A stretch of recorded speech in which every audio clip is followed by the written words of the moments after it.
Muito bem, então vamos começar. Hoje é um dia onde eu pretendo trabalhar um pouquinho menos e deixar vocês trabalhar um pouquinho mais. Trabalharem, né?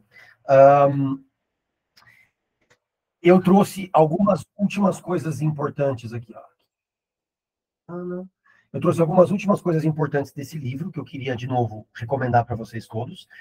Então, eu trouxe alguns últimos pontos práticos mesmo, da vida de psicólogos mesmo, que eu acho que todo mundo devia pensar, saber, e eu queria abrir aqui para conversas.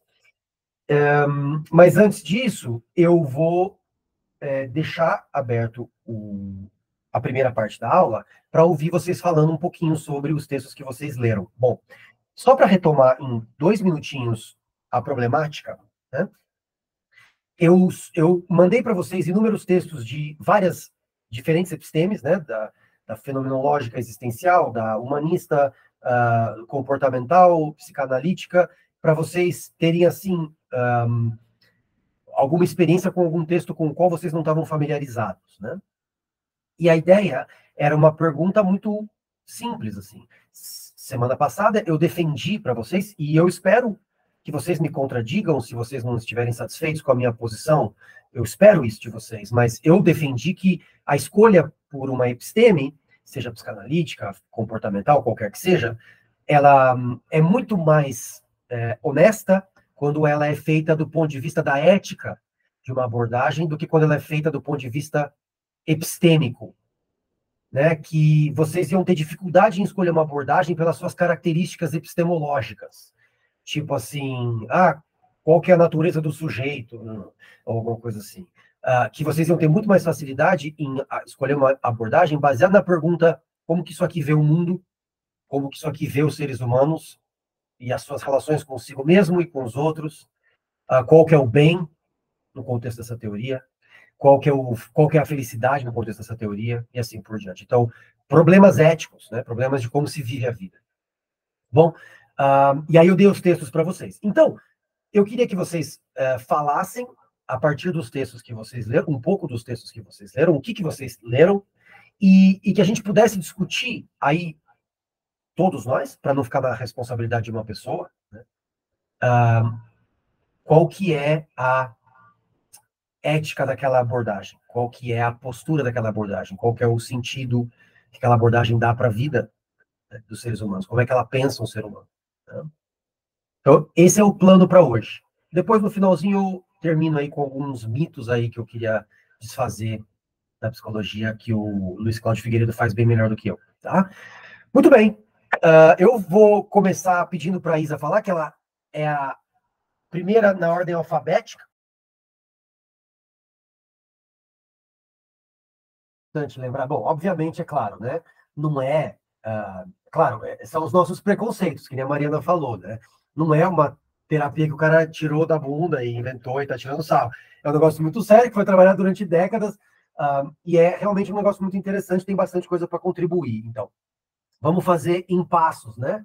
Essa história do Rogers. A primeira coisa é o seguinte, como qualquer terapia baseada na fenomenologia, ela tem um pressuposto epistemológico dessa coisa que o Russell veio chamar de o fenômeno, né? Essa ideia de que o conhecimento não pode ser advindo de alguma base assim intelectual, que o conhecimento intelectual ele é sempre secundário. Quer dizer, o conhecimento, por exemplo, a Nay estava falando, né? Que as memórias que eu vou trazer para o psicólogo sobre o meu pai, elas são sempre de serem assim, o cara desconfia disso daí, entendeu? Por quê? Porque isso daí foi reprocessado. É que nem salsicha, sabe assim? Você não sabe o que tem ali. Entende? Pode ser carne, mas pode ser papelão também. Ninguém sabe a diferença, entende? É um negócio super suspeito. Se você quer carne mesmo, se você quer picanha mesmo, você tem que pegar o cara no momento em que aquilo está acontecendo. Essa é a ideia do pressuposto fenomenológico, entendeu? Acontece alguma coisa que não é nem em mim, aqui dentro, nas minhas memórias do meu pai, não sei o que e tal, nem nos seus preconceitos de psicólogo. Acontece alguma coisa quando a gente fala. No momento em que a gente fala, acontece alguma coisa. Essa coisa não é nem dentro de mim, nem dentro de você. Ela é entre a gente. E essa coisa que acontece entre a gente é o fenômeno. E nessa coisa eu posso confiar como psicólogo. Porque ela não é introspectiva, ela não é tipo assim, alguma coisa que eu acho que eu sei sobre mim mesmo. Ela é uma coisa que de fato está acontecendo e eu estou vendo acontecer. Entendeu? Então, essa é a razão pela qual o psicólogo, todos os psicólogos humanistas são assim. Eles não se deixam ficar muito na elaboração. Então, se vocês já viram, por exemplo, uma sessão do Pearls de terapia, que tem no YouTube várias, vocês podem procurar, vocês vão ver que é muito louco, porque ele não deixa a mulher ficar falando. Ele não deixa o cara ficar falando, ele não deixa o cara ficar elaborando a ideia. O cara começa a falar um negócio que começa a virar, mas sabe, talvez eu nunca tenha sido amado pelo meu pai. Ele fala, não, pera, levanta, troca de lugar com aquele ali. Que, aí ele fala um negócio, ele fala, o que você sentiu quando eu falei tal coisa? Aí ele fica, quer dizer, ele fica tentando fazer alguma coisa acontecer agora, entendeu? Como se essas coisas com as quais você tem dificuldade, emocionais, interpessoais e assim por diante, fossem músculos. Tipo, você precisa treinar aquela coisa, você precisa ver como aquela coisa funciona. Alguém precisa estar do seu lado vendo. Vocês já viram, tipo, aqueles caras. Eu tenho. Por alguma. O YouTube decidiu que eu me interesso por isso. Esse que é o problema do algoritmo, né? Ele sabe mais sobre você do que você, né? Que nem seu psicólogo. Porque tem coisas que você não sabe que você se interessa, mas você se interessa porque ele continua te oferecendo, né? Pronto, foi. E aí tem aquelas aulas, o Wesley vai entrando na hora mais engraçada. E aí tem aqueles negócios no YouTube, que é tipo, a cena que o Wesley vai ver começando, que é tipo o cara abaixando assim, fazendo um squat, ou fazendo um negócio, e aí vem o fisioterapeuta e vai corrigindo os movimentos, assim, sabe assim? É tipo isso um psicólogo humanista, quero dizer assim, ele quer pegar você na hora que você está se mexendo daquele jeito. Entende? Ele não quer falar sobre o movimento. Ele quer que você faça na frente dele para ele corrigir a postura, entendeu? Então, é por isso, Nai, que o cara fica pedindo para a conversa ser sobre agora. Porque o fenomenologista, ele não acredita no conhecimento secundário.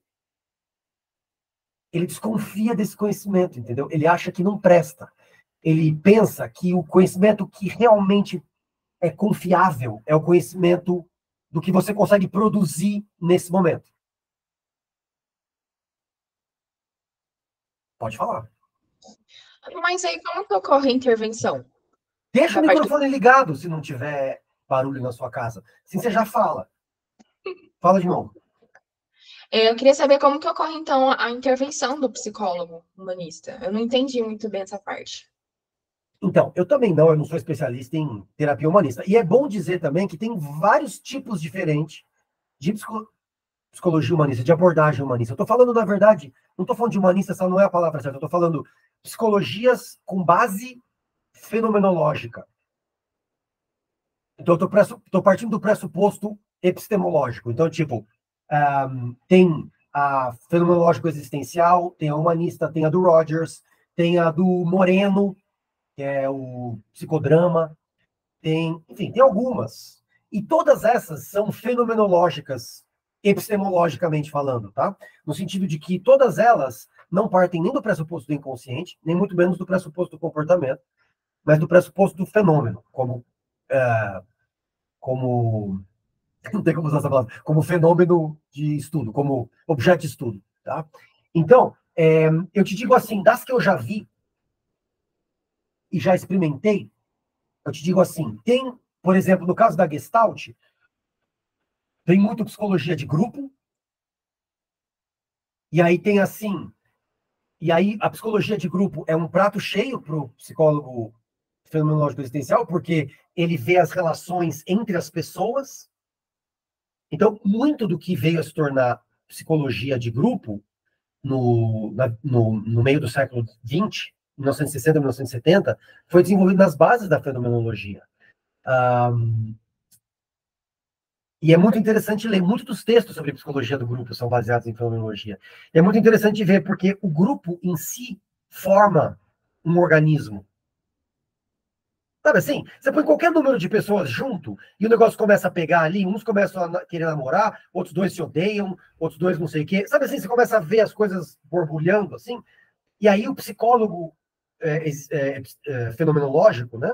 Ele atua justamente aí. Tipo assim, por que esse cara te incomodou tanto? Você não tá...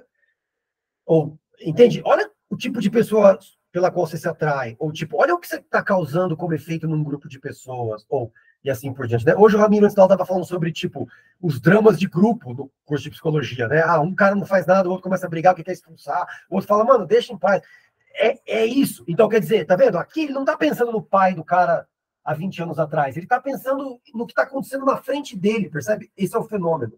Então, esse seria um jeito de fazer a intervenção numa psicologia fenomenológica. Mas um outro jeito de fazer intervenção seria também na individual, tem as de família, tem as de casal, mas na individual, na própria relação com o terapeuta.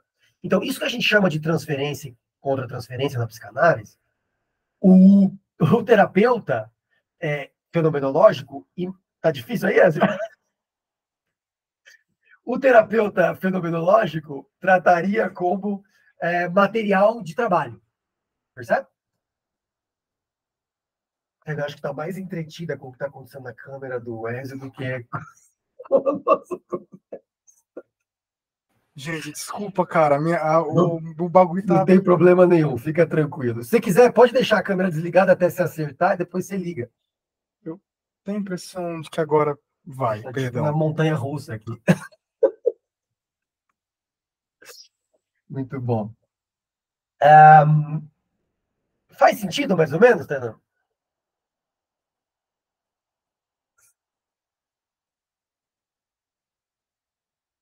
Eu comentaria uma outra coisa também sobre o Rogers, que eu acho que a Isabela também comentou, e que é difícil de entender, e eu queria ouvir vocês, que é a coisa do tipo assim, essa coisa de aceitar o cliente.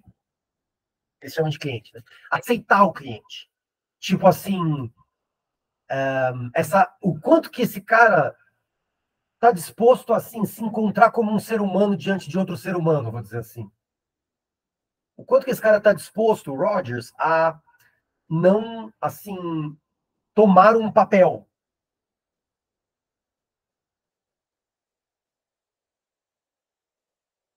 Isso é muito desafiador e interessante, e estranho e bizarro, né?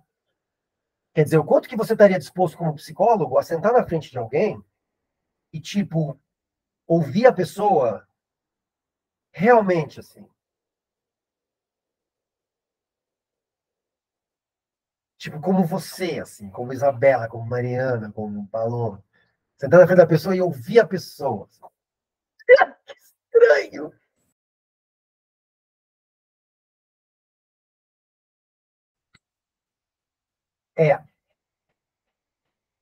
Eu não tenho certeza. Eu ando desconfiado, honestamente, gente, para ser totalmente honesto.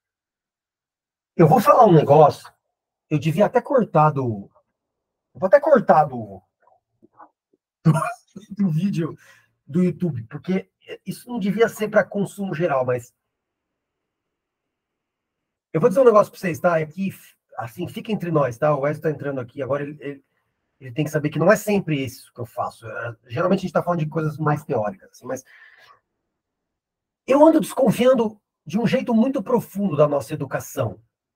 E eu ando desconfiando não só no nível do tipo assim, o capitalismo está desmontando as universidades, isso tudo bem, óbvio, mas eu ando desconfiando da estrutura mesmo do que a gente decidiu que seria uma formação em qualquer campo. E eu estou dizendo isso porque eu acho que a gente treina pessoas cada vez mais técnicas e cada vez menos alinhadas com o que eu vou chamar assim de tipo o desenvolvimento interno necessário para atuar numa certa profissão. Então, tipo, por exemplo, para ser um médico, por exemplo, para ser um médico, por exemplo, você tem que ser muito bom em bioquímica e tudo mais, correto? Ok, correto. Mas o que a medicina veio descobrindo nos últimos 30 anos é que você também tem que ser muito bom em alguma outra coisa, quer dizer, moral. Porque quando isso não acontece, você tem casos que nem a Purdue Pharma que criou a epidemia de oxitocina nos Estados Unidos, você tem coisas como, sabe assim, os grandes desastres do mundo farmacêutico, médico e tal, são decorrentes de uma falta de alinhamento, parece papo de velho isso, mas uma falta de alinhamento do nível técnico com o nível moral, assim, ético, entende? Então, O que eu admiro demais no psicólogo rogeriano é que ele é obrigado a desenvolver, por virtude da sua formação, uma postura ética em relação ao que ele faz, entende? Ele não tem como se desviar disso, porque ele não tem outra ferramenta a não ser a sua posição em relação ao outro, como uma posição autêntica e genuína. Então, ele não tem como se desviar disso. O cara do comportamentalismo, ou o cara da TCC que tem uma tabela ali de comportamentos, se ele quisesse, ele poderia abdicar da sua, sabe assim? Porque ele tem uma ferramenta complexa e forte o suficiente para poder tratar do cara pelo intermédio da ferramenta. Você entende o que eu estou dizendo? Mas o humanista, ele não tem esse intermédio da ferramenta, ele está nu na frente do cara. Então, se o cara não tiver a condição humana necessária para estar na frente de uma pessoa, ele não consegue ser terapeuta. E tem alguma coisa linda aí. Eu acho que a gente não é bem treinado nessa parte humana. Sabe?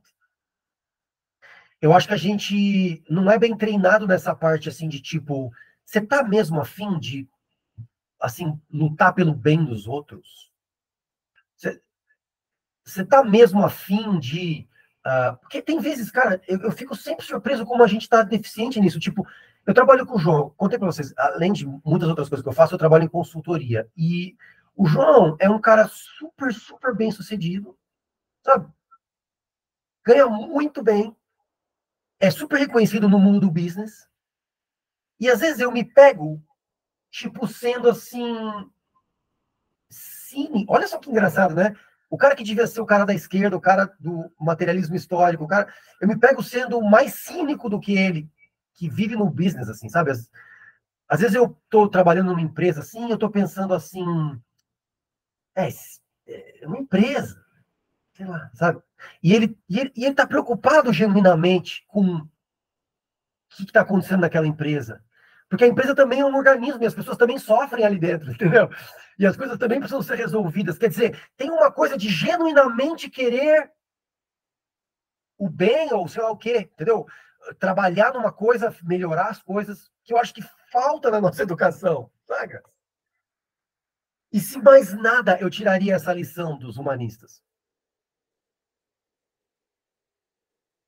Porque eu não conheci nenhum desses caras que não tem, assim, um interesse genuíno em botar a mão na massa junto com você.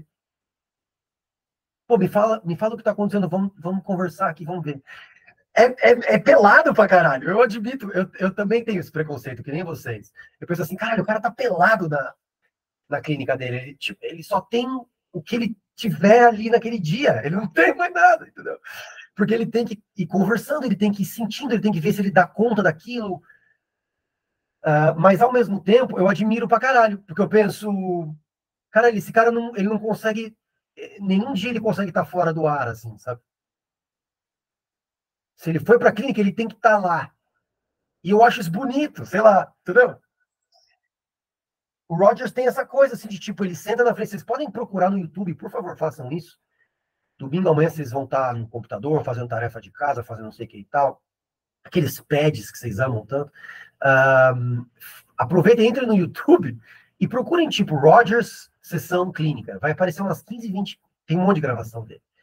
E ele, tipo, senta na frente da pessoa e ele conversa, assim, sabe? Com um genuíno interesse, tipo... Pois, como é que você tá? Me conta, cara, o que tá acontecendo com você? O que você tá sentindo? Eu quero saber, eu quero te ouvir. Sei lá, você pode me dizer... Você pode criticar muita coisa epistemologicamente, mas você não pode me dizer que a nossa sociedade não está precisando de um negócio desse, porque a gente criou todos os dispositivos possíveis para não se ouvir. Tem até psicólogo no iFood agora, né? Tem chama BetterHelp. Você pede ali no celular, aí se você não gostar, você swipe left. Para psicólogo, a gente desenvolveu todos os mecanismos possíveis para não se escutar e não ser escutado. Sabe assim? E você pagar um psicólogo 1 hora e sentar na frente dele e ele, tipo, querer mesmo te ouvir e ser intransigente essa escuta, tipo assim, não, você tá preso aqui comigo 1 hora, você vai falar e eu vou te ouvir. é alguma coisa interessante. Fala, pode falar. Então, reage, veja, olha só como é interessante, né? Eu falei para vocês isso no primeiro semestre. A técnica deriva da episteme. Eu falei para vocês isso. Reage é pura fenomenologia. Porque reage significa dizer assim, alguma coisa está acontecendo agora. Essa coisa que está acontecendo não está nem no interior da pessoa, nem no seu interior. Ela está acontecendo entre vocês. Reaja. Quer dizer, esse é o fenômeno. Então, tem alguma coisa, Isa, muito interessante a ser esparçada aí sobre o Rogers e o trabalho do Rogers. Eu acho que o Ézio falou de um jeito muito interessante, né? Com essa experiência dele, que é essa coisa do quem que você está fingindo que você é, né? Quero dizer assim, demora muito tempo para a gente conseguir. Estou falando da minha experiência, né? Demora muito tempo para a gente conseguir internalizar uma teoria. Eu vou dizer isso para vocês. Então, a Paloma estava contando, a Paloma tá no carro, tadinha, né? Ela não vai necessariamente poder ligar a câmera, mas ela estava contando na aula passada, para quem não estava, da experiência que ela teve no evento de psicanálise, né? Aquela frustração de, tipo, chegar lá e chorar, porque você não está entendendo nada, os caras estão falando de chinês, né? E eu digo assim, demora muitos anos para você realmente internalizar uma teoria, quer dizer, você conseguir pensar em termos de uma teoria, você conseguir, tipo, ouvir os termos teóricos e imediatamente... É que nem uma outra língua. Vocês têm essa experiência de, tipo, falar inglês? E, tipo, quando você começa a falar inglês, você tem que traduzir tudo na sua cabeça, né? O cara fala, tipo, I want some cheese. Você pensa, eu quero um pouco de cheese, de queijo. Você traduz. Demora 5 minutos cada frase e você chega em casa exausto, né? Mas, para quem tem a experiência de já saber falar uma língua melhor, você já deve ter experimentado, tipo, ouvir I want some cheese e não ter que traduzir. Você ouve a frase diretamente. I want some cheese makes sense without me needing to translate it. I understand it directly. Right? Então, psicanálise, como qualquer outra coisa, comportamentalismo, como qualquer outra coisa, é assim. Tem uma hora que você começa a ouvir diretamente. Você começa a fazer sentido da coisa como se fosse parte de você. Isso demora muito. E eu acho, e aí essa história do Ezio vem a corroborar isso, que os psicólogos humanistas, especialmente os rogerianos, eles têm um caminho mais direto para esse negócio. Eles têm um caminho mais curto até esse ponto. Porque eles têm muito menos organização mecânica, eles têm menos ferramenta com a qual eles têm que saber mexer para conseguir, sabe assim? É que nem, por exemplo, um violão, né? O violão, quando você começa a tocar, ele é tão estranho, né? Tem tipo os seus dedos e o violão, e as duas coisas são tão distantes, né? Mas quando você ouve, tipo, né, o Jimmy Page tocando, você percebe que, tipo, ele não tem diferença nenhuma para ele entre o corpo dele e a guitarra. As duas coisas são a mesma coisa. Ele toca como ele pensa. Ele pensa e sai o som. Não tem ruído, entendeu? Entre uma coisa e a outra. As duas coisas são a mesma coisa. Pensar a coisa e tocar a coisa é a mesma coisa pro Jimmy Page. É parte do corpo dele. Então, eu acho que quanto menos instrumento você tem, mais rápido você chega nesse ponto. Só que, claro, tem esse problema aí que a Isa estava levantando, né? Que é tipo assim, é nu. O negócio é nu. Tipo assim, você não consegue fazer o mesmo som com a sua mesa aqui que você consegue fazer com uma citara, entende? O instrumento é mais complexo, mas você consegue fazer coisas diferentes com ele porque ele é mais complexo. Né? Então, tem essa coisa de você ver assim, com que tipo de instrumento você quer tocar. Agora, eu queria continuar essa conversa e perguntar para o Ezio assim, porque você falou de ser psicólogo, né? E você falou assim, o que um psicólogo faz? E aí eu queria te perguntar assim, você descobriu, afinal, o que um psicólogo faz?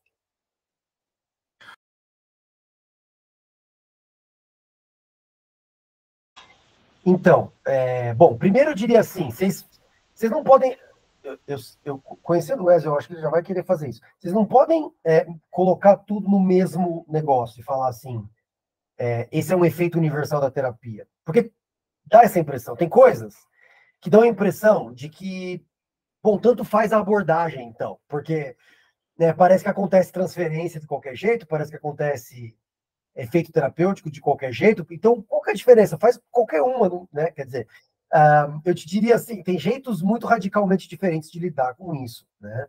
Agora, eu acho sim, já corroborando aí, eu acho sim que tem alguma coisa que a gente poderia pensar assim, como uma necessidade material e social. Ixi, caiu a câmera dele de novo, judiação. Tem uma coisa aí que é uma necessidade material e social. Quer dizer, o sofrimento, ele é social. Né? O sofrimento é social, as determinações de classe são sociais. Né? Quem que é mulher, quem que é homem, quem que é não sei o quê. Tudo isso é social. Né? Isso é histórico e materialmente determinado. Quer dizer, se a gente percebe que o cara que está indo para o rogeriano e o cara que está indo para o psicanalista precisam de coisas similares, não é à toa, é porque eles vivem no mesmo mundo. E o mundo é determinante do que a gente reconhece como sofrimento. É o mundo que determina o sofrimento. Não é a nossa experiência individual, né? A nossa experiência individual só exprime uma forma desse sofrimento. E todo mundo sofre. Todo mundo sofre. Agora, o que eu achei radical nessa leitura que o William fez, e aí eu estou falando, né, de novo, sobre a contribuição dessas abordagens humanistas para a psicologia, é tipo assim, o Wes estava falando, né, eu estava tentando ali me colocar na posição de psicanalista, né?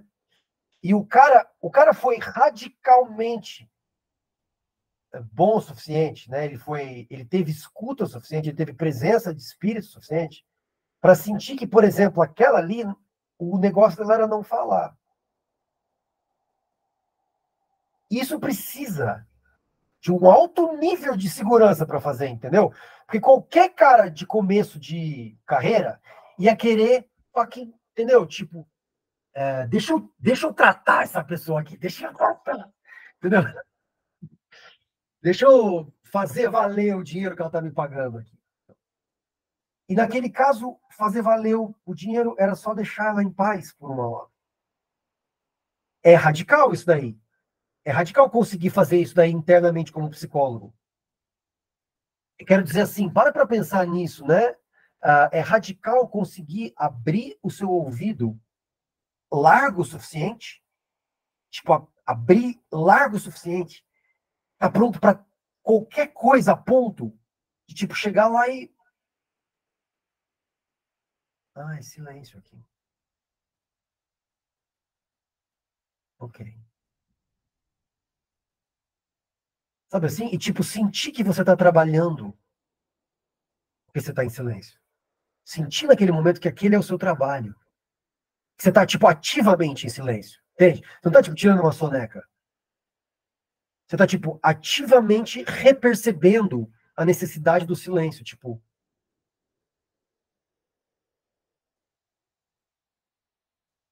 ok, por hoje tá bom. Sabe assim? Quer dizer, é radical. É radical. E é. Né, se você olhar de fora, se um cara cínico olhar de fora, fala, mano, vai tomando, você não pode cobrar R$ 200 pra ficar quieto.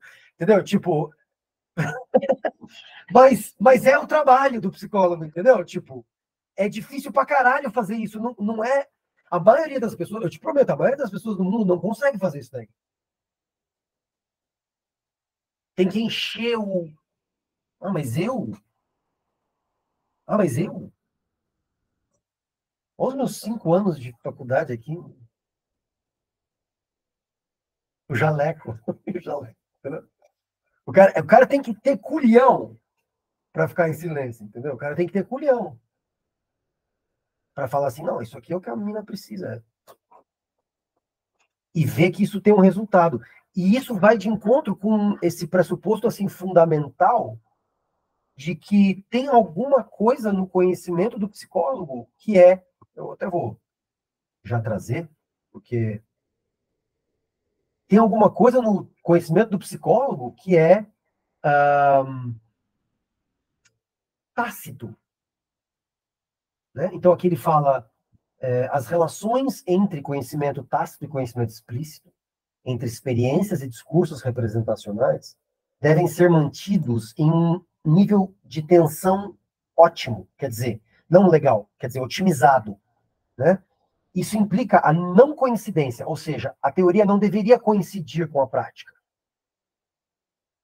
Que nem o Wesley estava tentando fazer, né, no primeiro semestre lá, tipo assim, li como é que o Freud fez, foi lá e fiz. Né? A teoria não deve coincidir com a prática, mas implica que a teoria deveria dizer respeito à prática. Tá?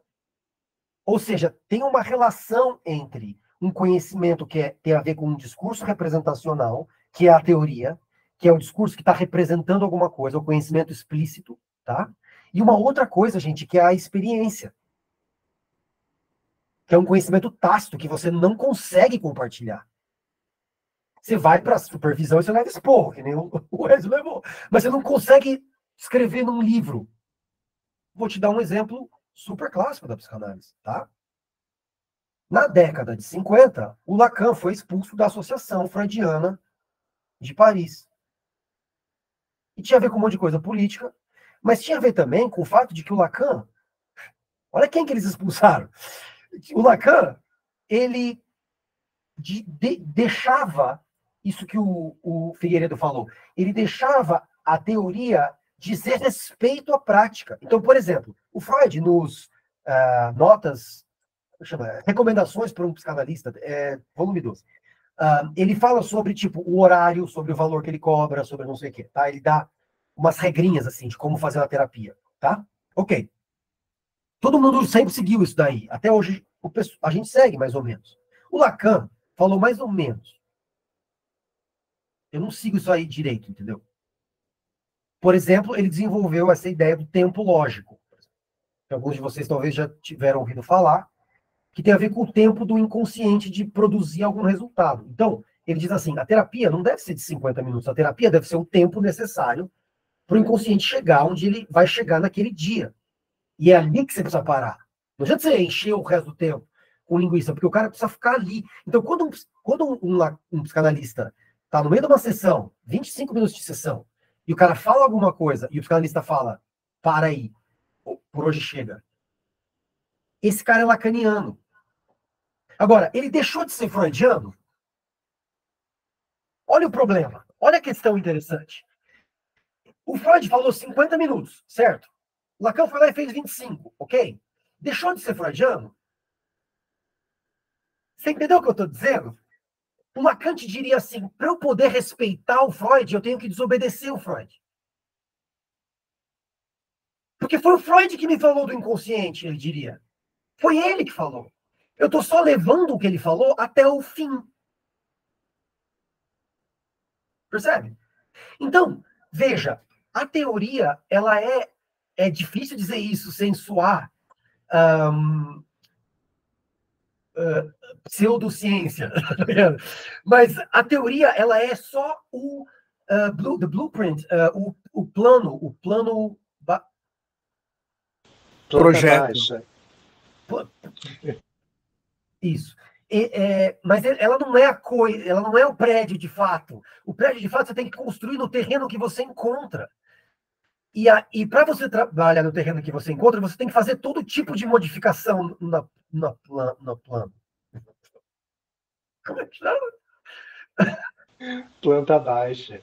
Planta baixa. Na planta baixa. Tem que fazer todo tipo de modificação. A minha mãe fez isso. É engraçado, eu sou tão filho da minha mãe. A minha mãe pediu para o engenheiro fazer, só que ela não quis nem saber de fazer. Ela contratou o Giovanni, que era o nosso mestre de obras. Aí todo dia eles abriam a planta e falavam: então, tem que mudar essa parede aqui, porque não ficou bom, porque o sol bate aqui e tal. Entende? Quer dizer, quando você chega lá e põe a mão na massa, alguma outra coisa acontece. É por isso que eu digo para vocês que não adianta formar psicólogo como técnico. Porque não adianta você saber a técnica. Você tem que saber a teoria. É a teoria que determina como você vai reagir. Então, quando o psicanalista, no minuto 25 de uma sessão, fala para o paciente, opa, repete o que você falou? Aí o cara fala assim, não, é que eu achei que não...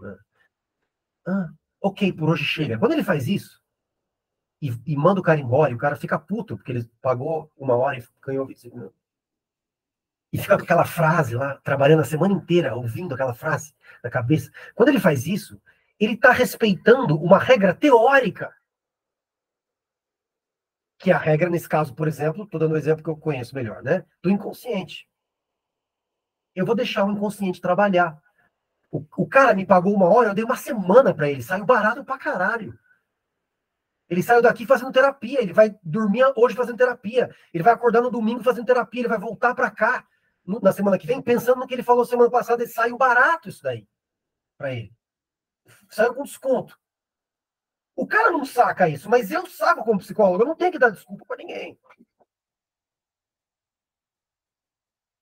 Então, essa relação que o Luiz Cláudio Figueiredo está pedindo de vocês é uma relação muito radical com o conhecimento. Ele está pedindo alguma coisa muito radical. É uma pena que só tem 7 de vocês aqui.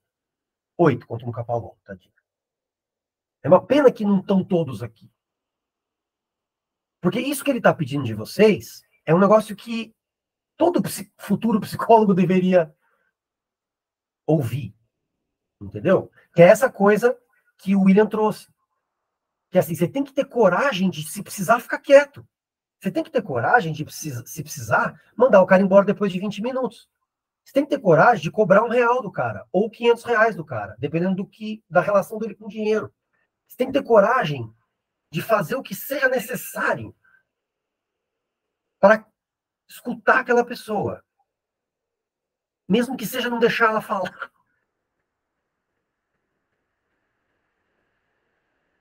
E esse pedido que ele faz de vocês, né? Estou usando ele para eu pedir. Esse pedido que ele faz de vocês é um pedido, de novo, que não concerne técnica. Percebe?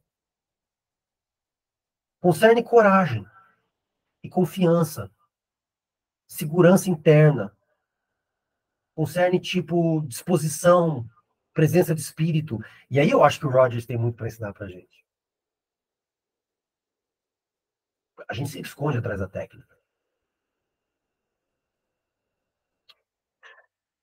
Nai, Tai, Ramiro, Mari, falem, vocês não falaram ainda.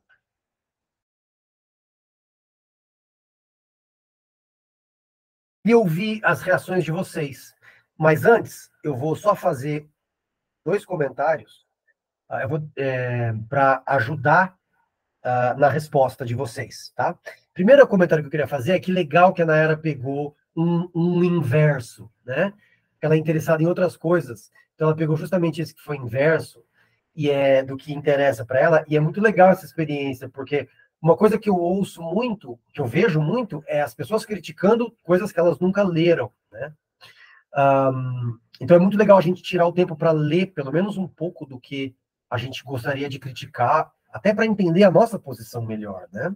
Nossa posição é reforçada na leitura da outra, né?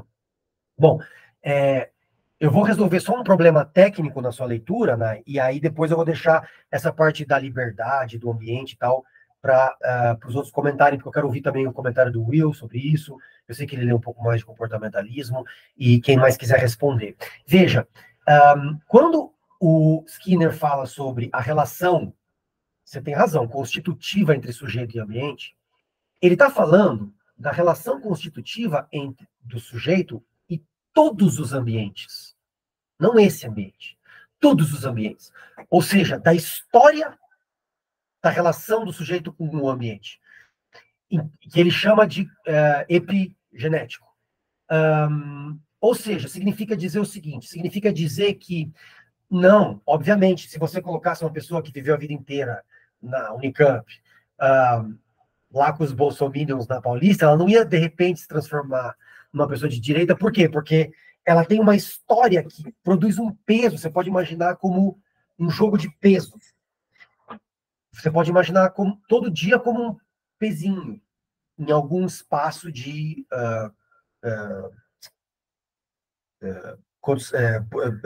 tem um nome para isso, esqueci agora o nome técnico para isso. Mas assim, colocar um pezinho ali naquele espaço de comportamentos, naquele campo de possibilidade de comportamentos, né? Então você vai começando a colocar pezinhos, aquele negócio começa a ficar pesado, e depois você não consegue mais pesar para o outro lado, né? Então, seria por isso que seria, por exemplo, tão difícil aprender alguma coisa nova já mais velho. Seria também por isso que seria difícil de deixar de acreditar em certas coisas depois de um certo tempo. Quer dizer, eu conheço gente que foi criada na igreja e hoje não é mais da igreja, não acredita mais em Deus, mas ainda bem que acredita. Tipo, é difícil parar de acreditar. Mesmo assim, se você conscientemente não acredita, mas o seu comportamento de imaginar que tem alguém lá tem peso, porque tem uma história de relação com o meio ambiente. Então, essa história de relação é um jeito, é desesperadoramente determinista. Isso eu acho que você tem razão. Quer dizer, assim, eu não, não tem nem, né, assim, para aquela pessoa que tinha, assim, a esperancinha de que em algum lugar a gente, né, era livre, sei lá, tinha alguma coisa, né? Esse cara parte o coração, né, desse texto, porque e o Skinner, e eu concordo com ele. O Skinner fala: escuta, amigo, você acha que você vem da onde? Você vem da terra, que nem as pedras e os esquilos e do que você acha que você é feito de pó divino? Né? Então, ele está falando, na verdade, sobre quando ele pega um paciente, né? Ele tem que ver assim a história de comportamentos daquele paciente, ou seja, a história de relações daquele paciente com o ambiente. Eu não sei se ajuda muito, mas enfim. Ed, fala.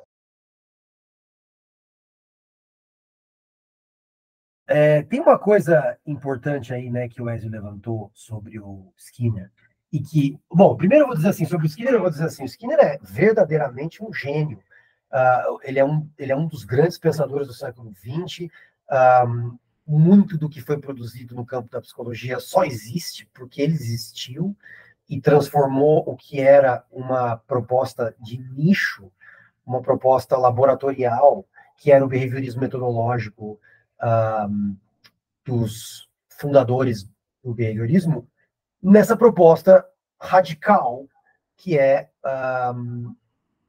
o behaviorismo radical do Skinner. Bom, eu acho que o truque do Skinner, que eu queria que vocês levassem assim com vocês, que é assim, realmente coisa de gênio, é a ideia de que a nossa vida inteira é organizada em cima de uma ilusão.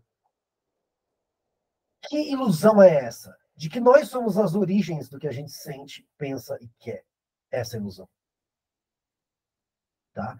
Então, tipo, que nem a gente tem a ilusão de que o universo origina das mãos de Deus, a gente também tem a ilusão de que o meu pensamento origina de mim. Tipo, quem pensou isso que eu estou falando agora? Eu pensei. Entendeu? Quem que disse isso que eu estou dizendo agora? Eu disse. Entendeu? Quem que se sente satisfeito em dizer isso que eu acabei de dizer? Eu me sinto satisfeito. Tipo, essa impressão de que nós somos a origem do que a gente pensa e sente e quer, e assim por diante. E a gente patentemente e obviamente e claramente não é a origem do que a gente pensa e sente é. É óbvio, se você vê qualquer criança sendo criada por um pai, que a gente não pensa pensamentos que saem da gente. E a gente não diz coisas que saem da nossa boca. A gente é organizado para produzir esses comportamentos. Esses comportamentos são selecionados, que nem qualquer outra coisa selecionada no universo. Certas coisas se extinguem e certas coisas perduram. Essas coisas que perduram somos nós.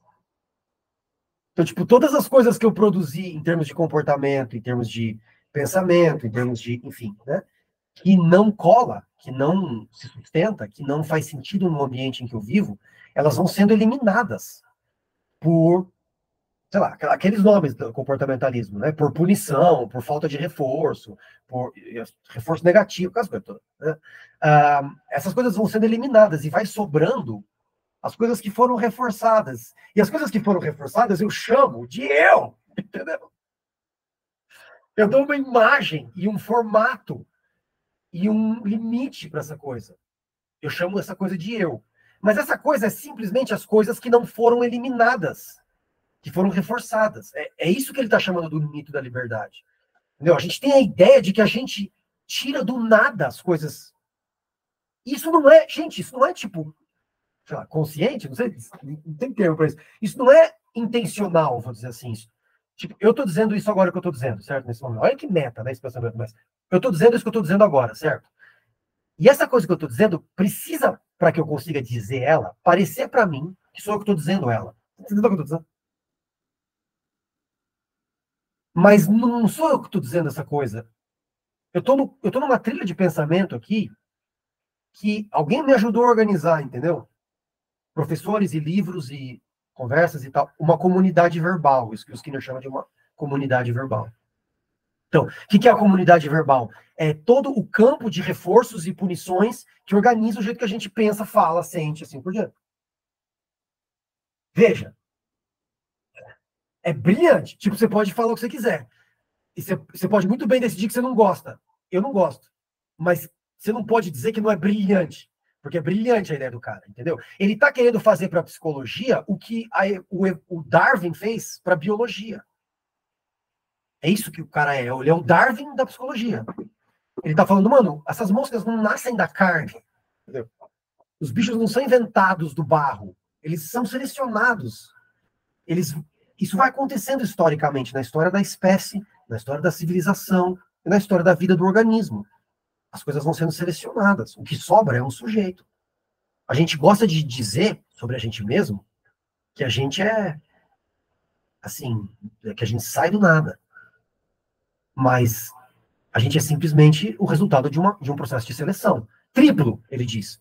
Um processo de seleção da espécie, ele chama filogenético, mas um resultado da seleção histórica, que ele chama de cultural, e o resultado da seleção das coisas na sua própria vida, que ele chama de epigenético. A soma dessas seleções é um ser humano. É um ser humano. Então, a proposta que ele está dando, quando você, tipo, o Skinner é um daqueles caras de culto, assim, que nem Freud é um cara de culto, assim. Depois que você começa a pensar desse jeito, você não consegue voltar. Sabe aquele negócio de culto? O Skinner é tipo um desses caras. Depois que você começa a entrar no buraco do Skinner, entendeu?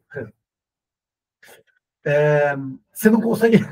Você não consegue sair mais, entendeu? Porque é um negócio que fica óbvio. Você, claro, claro. Isso que eu chamo de eu é só mais um desses comportamentos que foram selecionados. O comportamento de se achar eu. É uma das coisas pelas quais a gente seleciona, entende? Porque as pessoas que não se comportam como eu não são selecionadas na nossa sociedade. Elas são chamadas de esquizofrênicos, de não sei o que e tal. Então é uma das coisas que a gente seleciona, é o eu. Por isso que tem o eu. Não por causa de algum motivo mágico ou divino. Então, todas as outras teorias começam a parecer superstição, entendeu? Quando você começa a ler Skinner. Porque só sobra isso, só sobra os processos de seleção.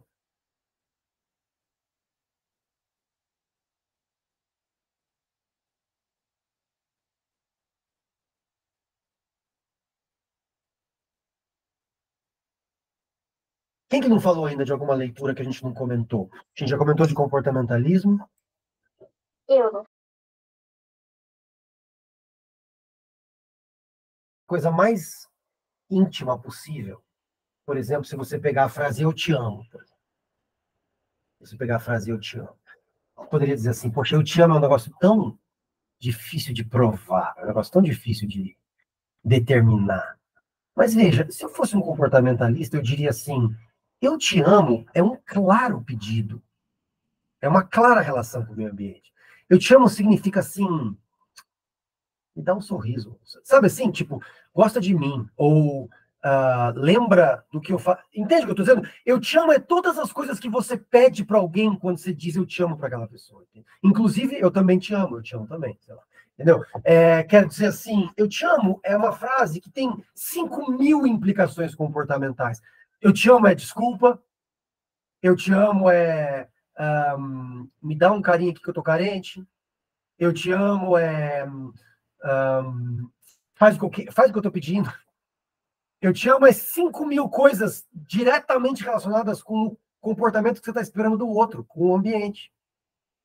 Então, uma coisa que inicialmente pareceria como uma coisa, um estado interno, é, na verdade, a descrição de uma relação com o meio ambiente. Que nem dizer eu tô com fome, que na verdade quer dizer assim, o que você quer pedir no iFood, né? Ou alguma coisa desse tipo.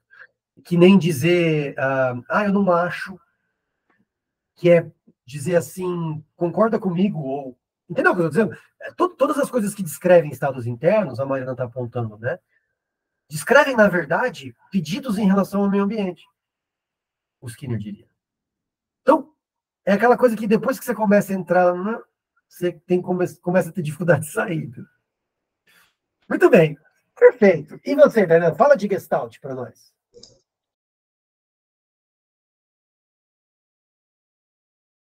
Se forma em Gestalt, já está na mão, você já sabe 90%. Muito bom. Então, eu adorei esse relatório da Tainá, eu acho que está muito bem descrito. Eu vou dizer para vocês assim, eu acho que talvez o trabalho do Pearls é o que eu tenha o menos leitura. E eu vou dizer por quê para vocês, e aí talvez isso ajude vocês a pensar na Gestalt. A Gestalt é para otimistas. É para pessoas otimistas. Por quê? Porque a Gestalt, ela é uma terapia do desenvolvimento humano. Muito que nem a Tainá falou. Ela tem a ver com a medida na qual você pode se desenvolver. Então, enquanto que... Veja, vou fazer uma comparação para ficar claro. Enquanto que na psicanálise, vocês sabem, existe um conflito interno, um conflito civilizatório, né? O conflito da lei e do desejo, né? E que é isso que constitui o aparelho psíquico. Na Gestalt, esse conflito ele é interno-externo. Saca? Ele não é interno-interno, ele é interno-externo. Então, é que nem isso que a Tainá falou, tem a ver com os papéis que você ocupa, tem a ver com as exigências sociais, tem a ver com as coisas mesmo reais no mundo. Entendeu? Ou seja, tudo isso é corrigível, entendeu? Porque tem a ver com o jeito que você lida com os seus papéis, tem a ver com o jeito que você lida com a sua vida e assim por diante. Então, tudo isso é corrigível.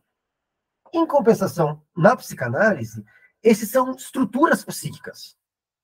Tipo assim, por exemplo, não adianta o seu pai falar que está tudo bem. Porque seu pai, quando você tem 25 anos de idade, é outra coisa que o seu pai. Do seu pai, você não se livra, entendeu? Não importa quantas vezes o seu pai te disser com 26 anos de idade que ele tem orgulho de você, que tá tudo bem, que não precisa se preocupar, você se preocupa, entendeu? Quer dizer, é uma estrutura interna a exigência. Na Gestalt, não, na Gestalt é tipo assim, as coisas, as ilusões, as exigências, os papéis sociais. Então, o Pearls, ele tem uma profunda crença de que as pessoas se desenvolvem. E isso que tem a ver um pouquinho com a ética da Gestalt.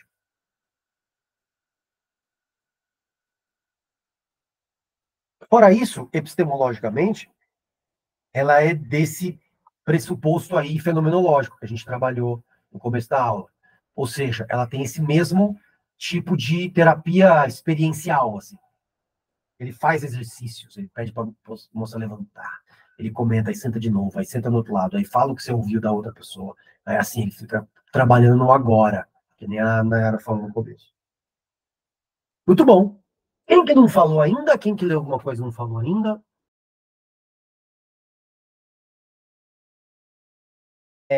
Porque a gente falou de a ética de uma abordagem, a gente falou de pensar sobre as abordagens, está colocando em questão essa ideia de que, tipo assim, como não tem uma ciência única para tudo, né? A gente fica na posição de, tipo, se perguntar, pô, mas e com esse cara, o que aconteceria se... Ou alguma coisa assim, né?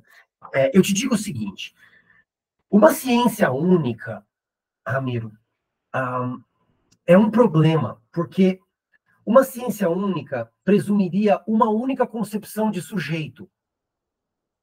Entende? Então, não é que a gente não consegue juntar todas as teorias. É que ninguém quer isso daí, porque se a gente juntasse todas as teorias, a gente teria, de repente, um só formato de sujeito. Uma só concepção de sujeito. E isso é um negócio extremamente tóxico, né? a gente recairia no problema diagnóstico, no problema médico, no problema, né, ideológico, de determinação, sobre determinação do sujeito. Então, primeiro, eu acho que é bom a gente ter várias abordagens e cada um fazer uma coisa. Agora, eu queria, antes de chamar, eu quero chamar a Tainá, mas antes de chamar a Tainá, eu queria falar uma última coisa, Ramiro, que é o seguinte, isso é importante para todo mundo. É o seguinte, vocês têm que lembrar, gente, que todo esse assunto teórico que a gente está desenvolvendo aqui, nada disso chega na clínica. Quero dizer, a clínica não é didática. Ela não está lá para ensinar ninguém a nada. Você não dá aula na clínica. Você não tem que saber falar sobre o inconsciente da clínica. Você só tem que saber do inconsciente. Por que eu digo isso? Porque, veja, a gente trata acadêmico, mas a gente trata mecânico também. A gente trata intelectual, mas a gente trata também dona de casa. A gente trata... Por quê? Porque o psicanalista ele não precisa explicar para dona de casa que nunca fez faculdade. Olha, eu sou psicanalista, viu? Então eu parto do pressuposto do inconsciente. E, portanto, eu espero o hiato na sua fala, porque... Não, ele só... Ela vem e fala, o senhor é psicólogo? E eu falo assim, sou. E ela fala assim, posso falar com o senhor? Eu falo, pode. Aí ela senta lá e eu falo, pode falar, fica à vontade. E ela fala, e é a mesma fala que o acadêmico, entendeu? Porque nessa hora não faz diferença nenhuma se o cara é acadêmico ou não é acadêmico. O domínio do cara sobre a sua existência é o mesmo. Aliás, vou confessar para vocês, até ajuda o cara não ser porque ele racionaliza menos. Então ele sintomatiza mais fácil e você desfaz mais fácil pela fala. É mais fácil lidar com uma dona de casa que nunca abriu um livro do que lidar com um acadêmico. O acadêmico tem 1000 defesas, a dona de casa não tem. Então, não é tanto uma questão de saber qual que é a abordagem, porque qualquer abordagem dá conta de qualquer um que quiser fazer. É uma questão mais de entender o seu papel na relação do sujeito com aquela abordagem. Porque você não está lá para ensinar o cara psicanálise. O Rogers pode até parecer mais acessível como terapia, porque você pode pensar assim, pô, o cara não vai precisar aprender psicanálise para... Né, mas não, você nunca ensina psicanálise, independente do que aconteça. Você sempre só está lá mesmo, que nem o Rogers propõe. É só que no caso da psicanálise você entra com certas ferramentas, no caso do comportamento você entra.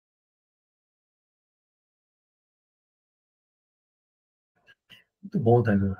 Perfeito. Não, e eu acho também assim, além disso, eu acho o seguinte, uma só abordagem é um jeito de não precisar fazer uma decisão. Querer uma só abordagem, no caso dessa sua amiga aí, né? Querer que existisse só uma abordagem é querer que alguém decida por mim o que é válido saber. Né?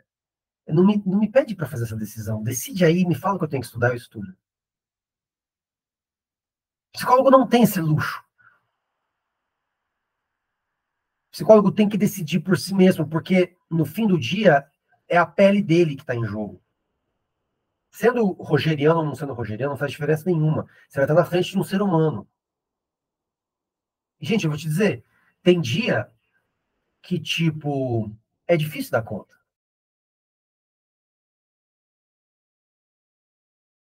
Nós queremos, todos nós, levar a pessoa para esse lugar onde ela se reconhece, sabe assim, como ela mesma. Ela fala assim, tá, isso aqui é parte de mim, isso aqui que estava de fora, agora eu coloco para dentro, isso aqui que antes era um outro, agora sou eu. Né? E isso daí exige um certo nível de honestidade emocional e existencial, e sabe assim, do psicólogo também, não só do paciente, entendeu? Exige um pouquinho de você pessoalmente. Então, a gente lê esses textos, gente. Eu estou no caminho para encerrar, né? A gente lê esses textos e a gente trabalha essas questões teóricas, né? Mas a gente também vai precisar fazer alguma outra coisa. A gente também vai precisar fazer uma outra coisa. E essa outra coisa é pessoal, ela vai vir de discussões como essa, ela vai vir de discussões entre vocês, ela vai vir de reflexão, ela vai vir... O Wes deve ter caído, que ele estava com problema de internet, mas de treino, ela vai vir de treino, né? Ela vai vir de, tipo assim, tá na frente de alguém e se perguntar, caralho, eu quero estar aqui mesmo? Em que condição que eu quero estar aqui? Agora, eu posso dizer para vocês, a título de encerramento, que é um prazer imenso ser um psicólogo. Quero dizer assim, tipo, tá na frente de alguém, eu tô na frente de uma empresa, tô na frente de uma pessoa, eu tô na frente de uma família, e ter o luxo de profissionalmente, de ser pago, para se perguntar assim, como que eu posso ajudar aqui? Como que eu posso contribuir com alguma coisa aqui? De que jeito que eu posso deixar esse lugar melhor do que eu encontrei? Ou essa pessoa melhor do que eu encontrei, alguma coisa assim, sei lá. E o luxo de ser pago para fazer esse tipo de pensamento, de ter esse tipo, é impagável. Impagável isso, né? Porque te torna uma pessoa melhor por consequência. Entende? Agora, a pergunta que você tem que responder é o que necessariamente você considera como o bem que você quer fazer. É isso que é a ética de uma abordagem. Então, enquanto que o Pearl está falando sobre esse negócio de se desenvolver e desenvolver as ferramentas para lidar com seus papéis e tal, o Freud está falando alguma coisa do tipo assim, cara, eu não sei nada sobre a sua vida. Eu sou só um médico. Tipo, eu não sei nada sobre o que é melhor para você, ou o que você... Eu só sei que se você souber, as coisas vão melhorar. Então, o meu trabalho é caminhar com você até todas as suas assunções sobre você mesmo, que eram automáticas, tenham sido questionadas. E todas as coisas que você organizava como evidentes estejam agora sob escrutínio. E todas as partes de você que você não reconhecia como sendo suas, você consegue integrar na sua personalidade. Então é um outro tipo de bem. Entendeu? O Freud é crítico, enquanto que o Peirce é desenvolvimental. A análise é isso mesmo, ela não é um desenvolvimento, ela é uma análise. A análise significa desconstruir os elementos, olhar para eles um por um, ver como eles funcionam. Então é um outro tipo de bem. Mas o espírito é o mesmo, tipo, é um espírito de cura, assim, um espírito de...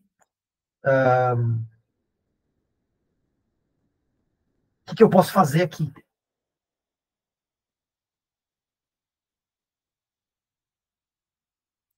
Eu fiquei pensando essa semana em vocês e fiquei pensando assim, veja, o cientista, ele sempre foi um sujeito do qual se origina a pergunta, né? Ele faz a pergunta, a natureza responde. Ele sempre foi distante do seu objeto, né? Quer dizer, o sujeito aqui, o objeto de investigação lá. E a realidade que ele investiga sempre foi natural. Quer dizer, por exemplo, a física não é histórica, entendeu?